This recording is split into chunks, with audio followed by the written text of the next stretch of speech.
9 अगस्त को 1942 को क्रांतिकारियों ने इस देश में नारा दिया था अंग्रेजों के खिलाफ कि अंग्रेजों भारत छोड़ो। उसी ढंग से समाजवादी पार्टी 9 अगस्त को पंचायत करने जा रही हर बूथ और सेक्टर पर।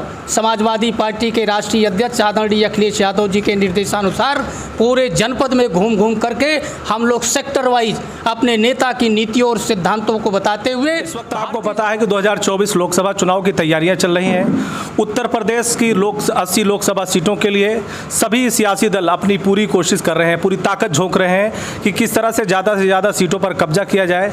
और इसी कड़ी में समाजवादी पार्टी भी अपनी तैयारियों को आखिरी जामा देने की तैयारी कर रही है। कार्यकर्ताओं के बीच में लगातार बड़े नेता जा रहे हैं और उनसे वो सारी बातें कर रहे हैं कि किस तरह से वोटों का प्रतिशत बढ़ाया जाए और सीटें जीती जाए। तमाम बिंदुओं पर हमारे साथ बात करने के लिए समाजवादी पार्टी के जिला अध्यक्ष प्रयागराज के अनिल यादव जी हैं। आपका बहुत बहुत क्या तैयारी है 2024 के चुनाव को लेकर? धन्यवाद। हम अपने नेता की नीतियों और सिद्धांतों को लेकर के जनता के बीच में जा रहे हैं। हमारे नेता आदरणीय अखिलेश यादव जी अपने मुख्यमंत्री काल में जनता के बीच में जो काम करने का काम किया है, आप जानते होंगे। हमारे नेता जब उत्तर प्रदेश के मुख्यमंत्री थे, उन्होंने बहनों को कन्या विद्याधन देने का काम किया था, नौजवानों को बेरोजगारी भत्ता देने का काम किया था, किसानों को नहर और ट्यूबवेल में पानी फ्री देने का काम किया था। उन्होंने गाँव में जो गांव अति पिछड़े थे, उस गांव को समग्र लोहिया गांव से 3.5 लाख रुपए गरीबों को आशियाना बनाने का काम हमारे नेता ने किया। 9 अगस्त को 1942 को क्रांतिकारियों ने इस देश में नारा दिया था अंग्रेजों के खिलाफ कि अंग्रेजों भारत छोड़ो। उसी ढंग से समाजवादी पार्टी 9 अगस्त को पंचायत करने जा रही हर बूथ और सेक्टर पर। समाजवादी पार्टी के राष्ट्रीय अध्यक्ष आदरणीय अखिलेश यादव जी के निर्देशानुसार पूरे जनपद में घूम घूम करके हम लोग सेक्टर वाइज अपने नेता की नीतियों और सिद्धांतों को बताते हुए, भारतीय जनता पार्टी की नाकामियों को बता करके, इस देश में जो भारतीय जनता पार्टी और प्रदेश में भारतीय जनता पार्टी की सरकार चल रही है, उसको 9 अगस्त के दिन से ही हम लोग गद्दी भाजपाइयों गद्दी छोड़ो इस नारे के साथ निकल करके भारतीय जनता पार्टी को समाजवादी पार्टी के लोग निस्तानभूत करने का काम करेंगे। बीजेपी के नेता तो समाजवादी पार्टी को समाजवादी पार्टी कह रहे हैं, क्योंकि जिस तरह से पिछले दिनों समाजवादी पार्टी के साथ सुभाषपा का गठबंधन था, फिर कई नेता पार्टी छोड़कर गए हैं, चाहे दारा सिंह चौहान हो, सुषमा पटेल हो। ऐसे नेताओं का जानना, आप इस चीज़ को मानते हैं कि समाजवादी पार्टी कमज़ोर पड़ रही है? समाजवादी पार्टी ना कभी कमज़ोर थी ना कभी कमज़ोर रहेगी। आप देख रहे हैं पूरे प्रदेश और देश में, पूरे प्रदेश में समाजवादी पार्टी सड़क से लेकर के सदन तक संघर्ष कर रही है।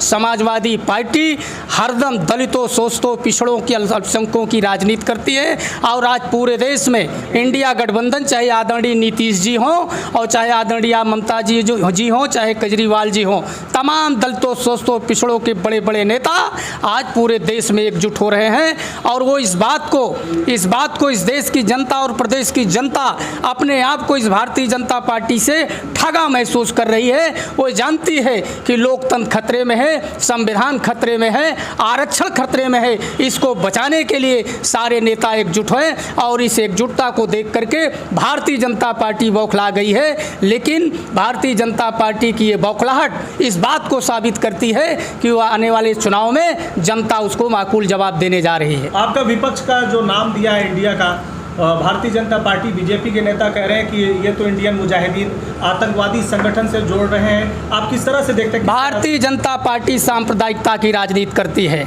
हमारे नेता आदरणीय अखिलेश यादव हिंदू, मुसलमान, सिख, ईसाइयों को आपस में पिरो करके इस देश में भाईचारा कायम करना चाहते हैं, इंसानियत की राजनीति करते हैं। भारतीय जनता पार्टी सांप्रदायिकता की राजनीति करती है, हिंदू मुस्लिम की राजनीति करती है।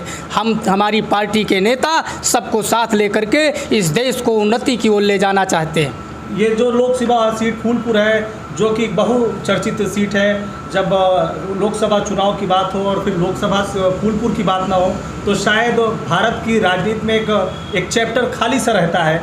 उसी तरह से जिस तरह से सुनाई दे रहा है कि इंडिया गठबंधन के एक बड़े नेता है नीतीश कुमार, फूलपुर लोकसभा सीट से चुनाव लड़ने की तैयारी कर रहे हैं और उनके दल के लोग पर्यवेक्षक आए थे, यहाँ का दौरा किया। और अब ये कहा जा रहा है कि समाजवादी पार्टी के उस इशारे का इंतज़ार है जहाँ से समाजवादी पार्टी के नेता अखिलेश यादव जी उन्हें हरी झंडी दे और यहाँ से चुनाव लड़े।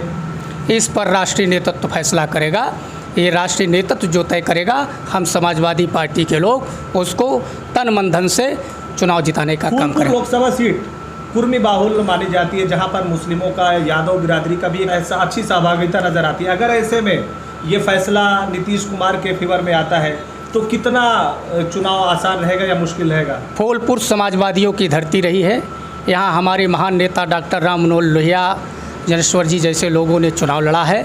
स्वर्गीय राम पूजन पटेल जैसे लोगों की ये धरती रही है और इस धरती पर राष्ट्रीय नेतृत्व का जो भी फैसला होगा हमारे कार्यकर्ता उसको स्वीकार करने का काम करेंगे। पंचवर्षीय योजनाओं में अगर आप देखें 2014 में केशव प्रसाद मौर्य ने चुनाव जीतने का जो आपकी पटकथा थी उसको तोड़ा ही ना केवल, अब केसरी देवी सांसद है, तो आप इस चीज़ को मानते हैं कि फूलपुर में अब एक नए तरीके से चुनौती है समाजवादी पार्टी के लिए? भारतीय जनता पार्टी इस देश में सांप्रदायिकता की राजनीति करती है और समाजवादी पार्टी एकता जोड़ने की बात करती है। इस बार भारतीय जनता पार्टी को फूलपुर की जनता माकूल जवाब देने के लिए तैयार खड़ी है। क्या पल्लवी पटेल भी फूलपुर लोकसभा से चुनावी मैदान? ये राष्ट्रीय नेतृत्व फैसला करेगा, इस पर राष्ट्रीय नेतृत्व फैसला करेगा। जिस तरह से फूलपुर के क्षेत्र में घटनाएं हो रही हैं, प्रयागराज में जिस तरह से पिछले दिन यहाँ हेतापट्टी में एक बिजनेसमैन जो व्यवसायी था उसके यहाँ लूट हुई और उसमें एक व्यक्ति की जो है हत्या भी कर दी गई और कई गंभीर रूप से घायल है, किस तरह से देखते हैं जो घटनाएं? भारतीय जनता पार्टी की सरकार में अपराधी बेखौफ घूम रहे हैं, अपराधी बेखौफ घूम रहे हैं। भारतीय जनता पार्टी इस देश और प्रदेश में जब जनता के बीच में चुनाव लड़ने आई थी तो उसने कहा था कि हम कानून का राज देंगे। कानून का राज खत्म हो गया है, अपराधी बेखौफ घूम रहे हैं, अपराधियों के हौसले बुलंद हो रहे हैं, बुलंद है।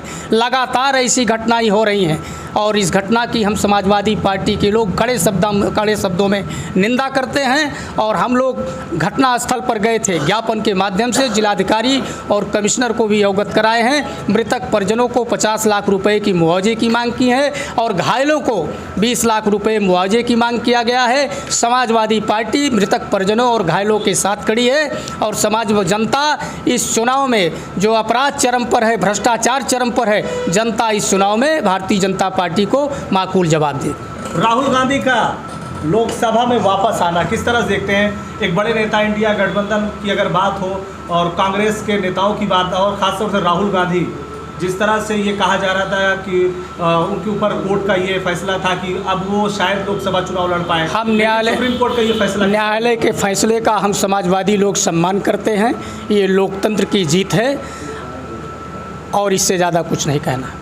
तो देखिए इस वक्त हमारे साथ में समाजवादी पार्टी प्रयागराज के जिला अध्यक्ष अनिल यादव थे, जो कि अपनी बात बड़े ही बेबाक अंदाज में उन्होंने रखी और भारतीय जनता पार्टी के ऊपर एक बड़ा आरोप लगाते हुए कहा जिस तरह से लूट, भ्रष्टाचार, चोरी की घटनाएं बढ़ी हैं, हत्या की घटनाएं बढ़ी हैं, इससे प्रदेश के अंदर कहीं ना कहीं एक जो माहौल है वो शांति का माहौल ख़त्म होता जा रहा है और समाज के अंदर गतिरोध पैदा होता जा रहा है। ये साफ इशारा था और 2024 के लोकसभा चुनाव को लेकर समाजवादी पार्टी की तैयारी किस तरह की उन्होंने बताया कि समाजवादी पार्टी पूरे दमखम से इस बार चुनावी मैदान में है और ज़्यादा से ज़्यादा सीटें जीतने का प्रयास करेगी। फूलपुर लोकसभा सीट की बात कर रहे थे जहां पर नीतीश कुमार के चुनाव लड़ने की चर्चाएं जोर शोर पे चल रही हैं। हालांकि ये उन्होंने बताया कि अंतिम निर्णय जो है समाजवादी पार्टी के राष्ट्रीय अध्यक्ष अखिलेश यादव ही लेंगे, उनका जो निर्णय होगा वह समाजवादी पार्टी के कार्यकर्ता उसका पालन करेंगे।